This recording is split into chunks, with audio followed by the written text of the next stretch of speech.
दिव्या म्हणाली, "मला वेगळं राहायचं आहे. मी या लोकांबरोबर एकत्र राहणार नाही." तेव्हा गौतम म्हणाला, "आपल्या लग्नाला आत्ताशी 1 वर्ष झालं आहे. एवढ्या लवकर आपण वेगळं होऊ शकत नाही. मला माझ्या काही जबाबदाऱ्या पूर्ण करायच्या आहेत. भावाचं, बहिणींचं लग्न आहे आणि मग आपण वेगळे राहूया." तेव्हा दिव्या म्हणाली, "तुमच्या बहिणींचं आणि भावाचं लग्न व्हायला तर कितीतरी वर्ष लागतील. एवढ्या दिवस मी का वाट बघू? हे माझ्याकडून नाही होणार." तेव्हा गौतम म्हणाला, "तुला माझी बायको म्हणून राहायचं असेल तर तुला वाट पाहावीच लागेल." तेव्हा दिव्या म्हणाली, "मी कशी वाट बघू? या ठिकाणी माझी काही इच्छाच नाही.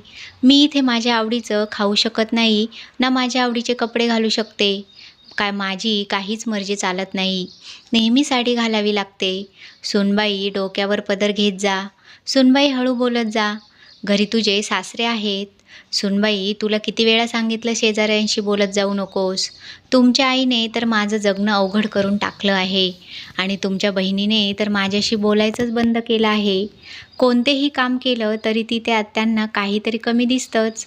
एवढी बंधनं, सगळ्यांची नखरे, सगळ्यांची रुसवे, मी तर खेळणं झाली आहे या घरातलं." तेव्हा गौतम म्हणाला, "बंधनं तर तुला तुझ्या घरी पण होते. तेव्हा तू तिथे राहत होतीसच ना. तुझे पप्पा पण किती स्ट्रिक्ट आहेत. ते पण तुला रोकत टोकत होते. तेव्हा पण तू ॲडजस्ट केलंस ना. मग आता माझ्यासाठीही कर. ॲडजस्ट करणं म्हणजेच आयुष्य असतं. आणि राहिलं खेळणं बनायची गोष्ट, तर एक गोष्ट लक्षात ठेव. अशा सिच्युएशनमध्ये कोणत्याही घरात पुरुष खेळणं बनतं, महिला नाही." तेव्हा दिव्या म्हणाली, "माझ्या घरी पण मला बंधनं होती. मला पण माझे पप्पा रोकत टोकत होते. पण त्यावेळी मी विचार करत होती की लग्नानंतर तर सगळं व्यवस्थित असेल. थोडंसं मन मोकळं जगू शकेल मी. आवडीप्रमाणे कपडे घालू शकेल. पण इथे तर प्रत्येक गोष्टीवर पाबंदी आहेत. इथं तर बंधनं तर खूप जास्तच आहेत. आता अजून जास्त सहन होत नाही. माझा जीव गुदमरतोय. मला इरिटेशन होतंय." तेव्हा गौतम म्हणाला, "मला मान्य आहे, तुला पण मन मोकळं जगण्याचा हक्क आहे. म्हणून मी प्रयत्न करतो. एका वर्षात 4 वेळा बाहेर टूरवर गेलो. तेव्हा तू तुझ्या आवडीचे कपडे घालते आणि मी तुझ्याबरोबर येतो. माझी आई येत नाही खरेदीला." तेव्हा दिव्या म्हणाली, "बरोबर, येत नाही म्हणून काय झालं? त्यांचा हुकूम तर बरोबरच असतो. सूनबाई साडीच घे, ड्रेस वगैरे घेऊ नकोस. असे मला जीन्स घालायचे आहे. मला स्कर्ट टॉप घालायचा आहे. कसलं घर आहे हे? या ठिकाणी मुलगी सगळं काही घालू शकते आणि सून सलवार कुर्ती पण घालू शकत नाही." तेव्हा गौतम म्हणाला, "थोडी वाट बघ. हे बंधन फक्त नेहमीसाठी राहणार नाही." तेव्हा दिव्या म्हणाली, "वाट बघ म्हणजे आता मी 25 वर्षाची झाली आहे.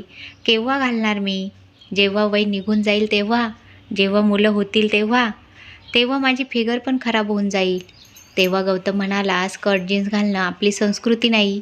हे इंग्रज भारतात काय आले आणि सगळी वाट लावून गेले." तेव्हा दिव्या म्हणाली, "संस्कृती आणि सभ्यताच्या नावाखाली महिलांना दाबून ठेवणं बंद करा. चांगलं झालं जे इंग्रज भारतात आले. नाहीतर आज पण या पुरुषप्रधान देशात महिला पुरुषांची संपत्ती बनून राहिली असते. सती बनून पतिव्रता असल्याची परीक्षा देत असती."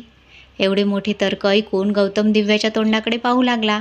ती रागाने म्हणाली, "इंग्रज आले त्यामुळे महिलांना पण माहीत झालं की त्या पण माणूस आहेत.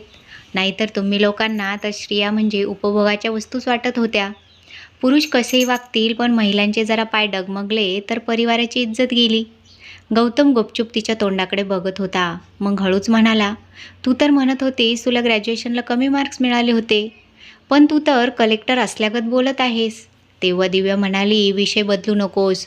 तेव्हा गौतम म्हणाला, "नाही, मी विषय बदलत नाही. उलट मला तुझ्या समस्यांवर उपाय भेटलेला आहे." तेव्हा दिव्या म्हणाली, "कसला उपाय?"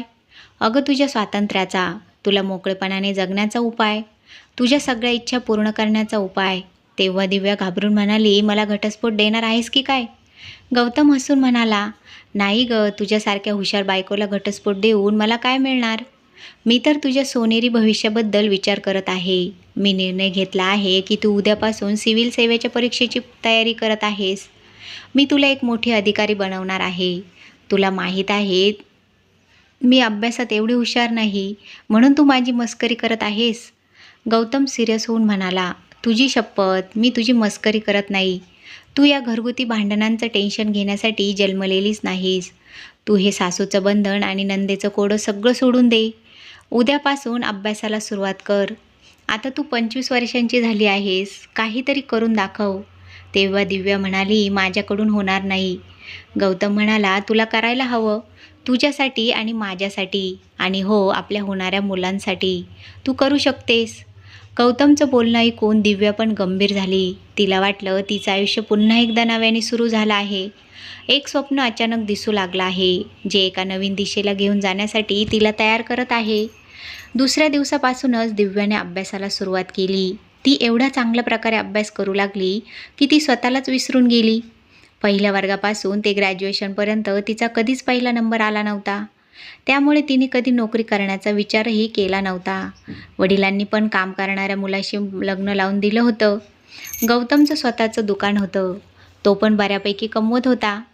दिव्या अभ्यासात एवढी गुंग झाली की तिला पाहून सगळेजण थक्क झाले होते.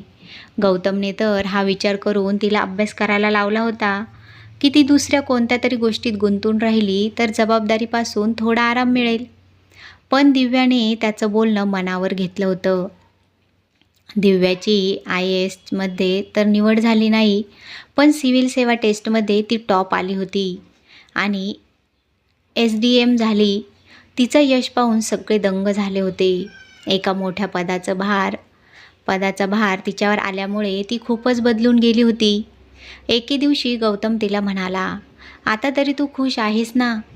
तेव्हा दिव्या म्हणाली, कुठे खुश आहे? बघत नाहीस का, आता तर जबाबदाऱ्या वाढल्या आहेत. तेव्हा गौतम म्हणाला, आता तू तुझ्या इच्छा पूर्ण कर. स्कर्ट जीन्स घालून फिरायला जाऊन मस्त मज्जा कर. तेव्हा दिव्या म्हणाली, मज्जा तर नवऱ्याचे पैसे उडवण्यात आहे. स्वतःच्या कमवलेल्या पैशात तो आनंद कुठे आहे? तेव्हा गौतम म्हणाला, म्हणजे अजून पण तुला माझ्याबद्दल तक्रार आहे? तेव्हा दिव्या म्हणाली, नाही थँक्स, तुम्ही तर जगातले बेस्ट पती आहात. आता जबाबदाऱ्या वाढल्या आहेत तेव्हा सगळं लक्षात येऊ लागलं.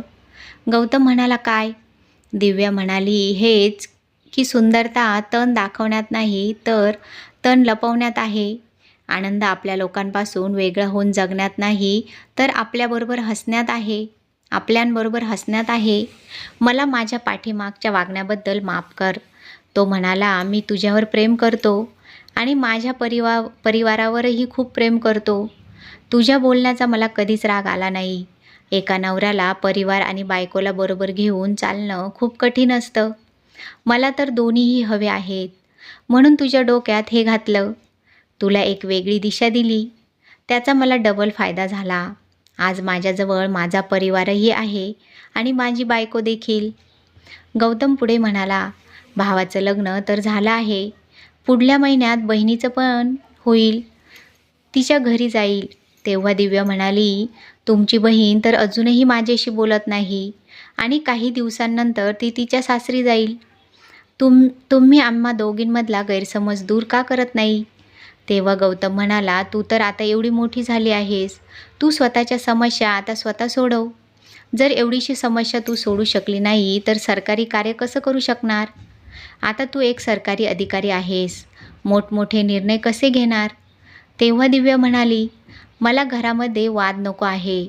अगं, वाद करण्यात तर तू निपुण आहेस. तू तो दिवस आठव ज्या दिवशी तू माझ्याबरोबर वाद घालत होतीस आणि त्याच वादाचा हा परिणाम आहे की आज तू SDM झाली आहेस. जरा प्रेमाने बोल. ती बोलेल तुझ्याशी. आम्ही भाऊ बहीण प्रेमापुढे लवकर हार मानतो. एका महिन्यानंतर गौतमच्या बहिणीचं पूजाचं लग्न होतं. लग्नातल्या सर्व विधी पूर्ण झाल्या. काही वेळातच नवरा नवरीला घेऊन जाणार होता. दिव्याची धावपळ चालू होती. नवीन नोकरी आणि घरात लग्नाची गडबड असल्यामुळे दिव्या तिच्या नंदेशी पूजाबरोबर बोलूच शकली नव्हती. दिव्या स्वतः तिच्याशी बोलण्यासाठी संकोच करत होती, तर पूजाही तिच्यापेक्षा जास्त. तिच्या वहिनीशी कशी बोलू म्हणून तिनेही दिव्याबरोबर बोलायचा प्रयत्न केला नाही. त्यामुळे त्या दोघींमधला दुरावा कमी झाला नव्हता. आता पूजा तिच्या सासरी जाणार होती. पूजा तिच्या नवऱ्याबरोबर गटबंधनात घरातील देवांना नमस्कार करून घरातून बाहेर आली. दिव्या उदास होऊन दूर उभी होती. आता यावेळी बोलणं शक्यच नव्हतं. दिव्याला भीती वाटत होती, जर तिने पूजाला मिठी मारली आणि तिने तिला दूर ढकललं तर सगळ्या नातेवाईकांसमोर अपमान होईल. त्यामुळे ती सर्वांपासून वेगळी दूर उभी होती. पण अचानक आश्चर्य झालं. पूजा तिच्या नवऱ्यापासून गठबंधन सोडून दिव्याच्या दिशेने पळू लागली आणि मग ती दिव्याच्या गळ्यात पडली. दिव्याला वाटलं ती झोपेतून जागी झाली. तिने पटकन पूजाला आपल्या मिठीत घट्ट पकडलं. पूजा रडत म्हणाली, "सॉरी वहिनी, मला माफ करा. खूप दिवसांपासून सॉरी बोलण्याचा प्रयत्न करत होते, पण हिंमतच झाली नाही." दिव्याचा पण कंठ दाटून आला होता. ती तिला मिठीत घट्ट पकडून म्हणाली, "माझ्या मनात तुमच्याबद्दल कधीच तिरस्कार नव्हता. देव माझं पण सुख तुला देईल." हे ऐकून पूजा अजूनच जोरजोरात रडू लागली. कॅमेरामॅननी या दृश्याचं फिरून फिरून व्हिडिओ बनवत होता. सगळे नातेवाईक नणंद भावजायांचं प्रेम पाहून भावविभोर झाले होते. दिव्या तिला हळूच म्हणत होती, "उदास होऊ नको बाळा, मी आहे ना. जेव्हा पण आठवण येईल एक फोन कर, धावत येईल मी. आणि तू पण कधीही यायला संकोच करू नकोस. आता रडू नकोस, गप्प हो." दिव्या तिला गप्प करत होती आणि स्वतः रडत होती. नणंद भावजया गळ्यात पडलेला पाहून दूर उभा असलेला गौतम आपल्या डोळ्यातलं पाणी थांबवण्याचा प्रयत्न करत होता, पण पूजाने त्याला पाहिलं होतं. मग ती वहिनीला सोडून तिच्या भावाकडे धावत गेली आणि त्याच्या गळ्यात पडून रडू लागली. कथा आवडली असेल तर चॅनलला सबस्क्राईब